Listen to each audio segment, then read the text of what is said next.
Hello, everybody, and welcome today. I am joined by Barlow. Hello, sir. He called me the other day, and he was very excited about something that came in the mail. And so, I did. But he would not tell me what it was, and so he wanted to make a video. And so, Barlow, what's in the bag there, buddy? Well, let me show you. This is a Kickstarter that has just been shipped to the backers, and it is coming to retail very soon. This is the second edition of the One Ring role-playing game. It was Lord of the Rings. It is the second edition of the One Ring role-playing game. If you've never played the One Ring, this originally came out in 2010. It is, universally accepted as the most Lord of the Rings immersive role-playing game. The One Ring was formerly published by Cubicle 7, and it is now Free League. The same designer, Francesco Nepatello, he's still the main designer. They've got new art direction and everything, which you can tell from looking at the covers if you're familiar with the first edition. Looks very different. The rules have been slightly modified and updated, and but they are fully compatible with all the first edition stuff because all the statistics are essentially the same statistics.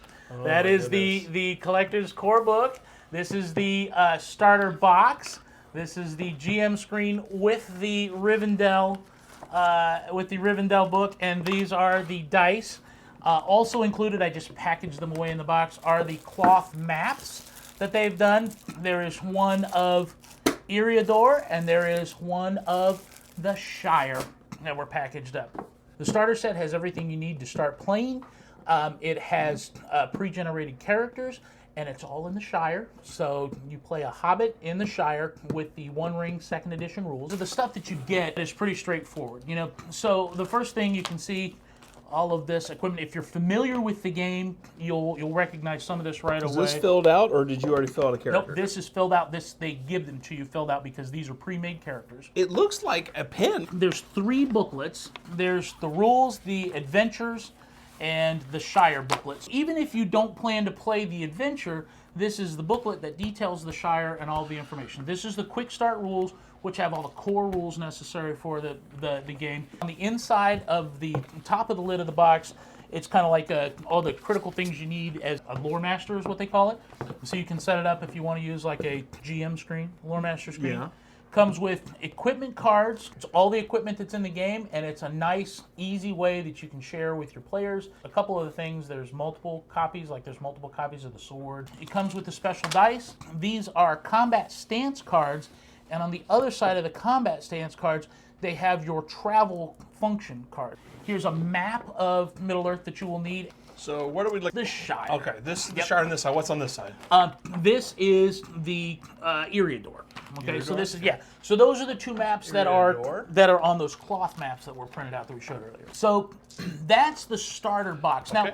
Now, the dice mechanic, if you're not familiar with it, you have skills and abilities, and basically they're ranked from 0 to 6, right? And so what you do when you roll is your number in the skill is how many skill dice that you roll, and then you always add a feat die with it. The feat die is a 12-sided die. It's numbered 1 through 10, and then the 11 is a Eye of Sauron. That's a bad symbol. And then the 12 is the Gandalf rune. That's a very good symbol. You're going to have a 1 through 10, or you're going to result in a critical failure or a critical success. Depending on your skill, that's how many skill dice you roll with it. So you'll see on these dice. What's this little symbol next to the 6? So when you roll a 6, that is a Tengwar symbol. Okay. And when you roll a Tengwar, that is like a critical success. So if you were to roll this, let's say you had a 3, 4, 2, and 6, your total result would be 15 with a critical success. On certain things, you can spend these T's to get extra successes, etc. So the original edition of the One Ring, the dice are correctly manufactured. In this edition, Free League had an error so that there is no 1 on this die. Instead, there is an 11. So instead of taking the 11 and the 12 off, they took the 1 and the 12 off.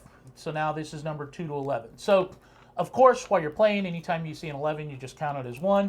But they are going, good on them, Free League is going back through, and they are remanufacturing the dice, and they're providing updates to anybody that backed it and that purchased dice so that you can get corrected dice to play with the game, so that it is the actual numbers. So that was kind of the downside. Same with the additional dice that were available. These are the same as in the core box. Are they screwed up as well? Yes, they are. Yes, all the dice have the the error on them. They're the 11. And these are the Sauronic dice, they called them. That's for the lore master to use if he wants to be evil. And these are the good guy dice, basically. The primary difference with the first edition and the second edition is that they moved up the timetable. The timeline in the first edition was right around the era of The Hobbit, right? Okay. So they've moved further along, closer to the War of the Ring. Now, it's not, the period of the War of the Ring, but it's kind of between those two in the rule set. The biggest change, before, difficulties were set based on how you spent hope in the game. Hope is a resource that can give you, like extra successes and things like this. The first edition of the game, the way you spent it was based on, when you rolled certain things, and difficulty was determined by the task. In the new edition, difficulty is determined by your ability score. So basically, you take 20, or in some cases 18, subtract your ability, and that's the target number that you're always trying to roll for those sets of skills. There are 3 ability scores, basically attributes: strength, heart, and wits. So you take 20 minus your strength score, and that's the number that you have to roll over when you do these things. And then they gave you maps. Yes. I was going to pull one of these out. Pull them out, absolutely. That's what we're here to look at. I'm super excited. Let's just see the cloth map. These are the maps that were in that they're book. like leather or whatever kind of thing. Yeah, they're thick. It's a nice thick kind of cloth. They're really nice. Oh. So and they're larger than the other one, obviously. Now, was this an extra add-on or whatever for Yes, this was an extra add-on.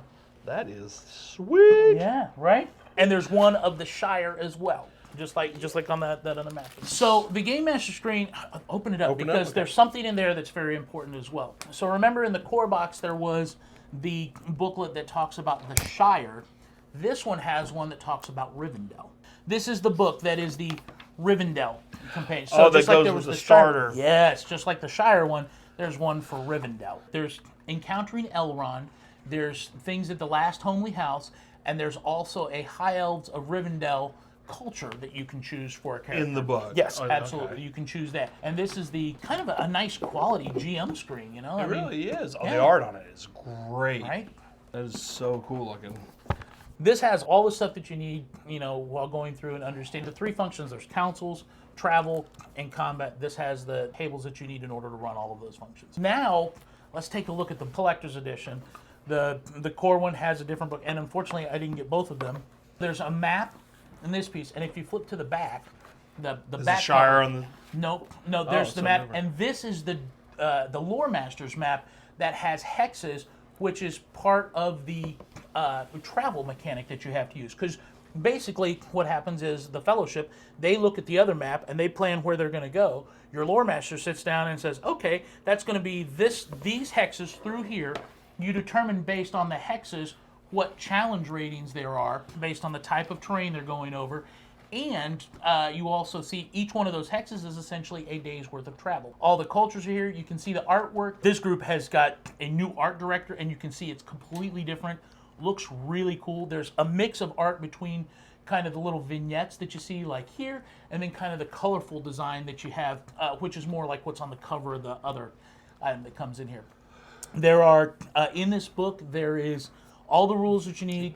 There's all the callings, all the cultures, rules on how to lore master. There's equipment. There's enemies. Gollum. Yeah. Rules for the shadow. Rules for everything you need. This is essentially a full game that you would need in one place. So that's cool, man. It is a really nice book. I'm given to understand that that's the same paper that's in the... This was going to say the non-collector's edition will have the same inside of it, just a different cover. Yes, precisely. Precisely correct. So have you played the second edition yet? I've not played the second edition so yet. we got to do a review. Because it's just arrived in the mail, so I'm so going you're to be gearing up. Yeah, you're ready to... Yes, I'm going to be doing a campaign quite soon. Now, Free League has also indicated that they are going to continue or redo the Adventures in Middle-earth 5th edition version of the Adventures in Middle-earth, well, under another name perhaps, but we should be expecting a Dungeons & Dragons 5th edition version second version of Lord of the Rings from Free League. And again, super excited. Super excited about it. This has been my favorite Kickstarter. My favorite Kickstarter in years. Lord of the Rings, yeah. I think we even have like a little jingle that you do. I love it. Cue it. No. Okay. Have I told you that I love the Lord of the Rings? I know. Have I said told that? you. You said it all the time. Yep. Well, listen, man, I appreciate you bringing this Thank out. you. And I'm actually really excited for you, and it'll be cool when it gets into retail. Maybe once you play a couple games under your belt, you can come back and we can talk about what you like or just like about the game or thing. I appreciate you letting me talk about it for so long. Yeah, no problem. All right, we appreciate you stopping by. If you enjoy these videos, please leave a like and subscribe and do all the YouTube stuff. And And pre-order the game. And if you want to play Lord of the Rings, take it from him. He's the Lord of the Rings connoisseur, so it's awesome. It's fun. All right, y'all, have a good one now. We'll see you around. Bye now.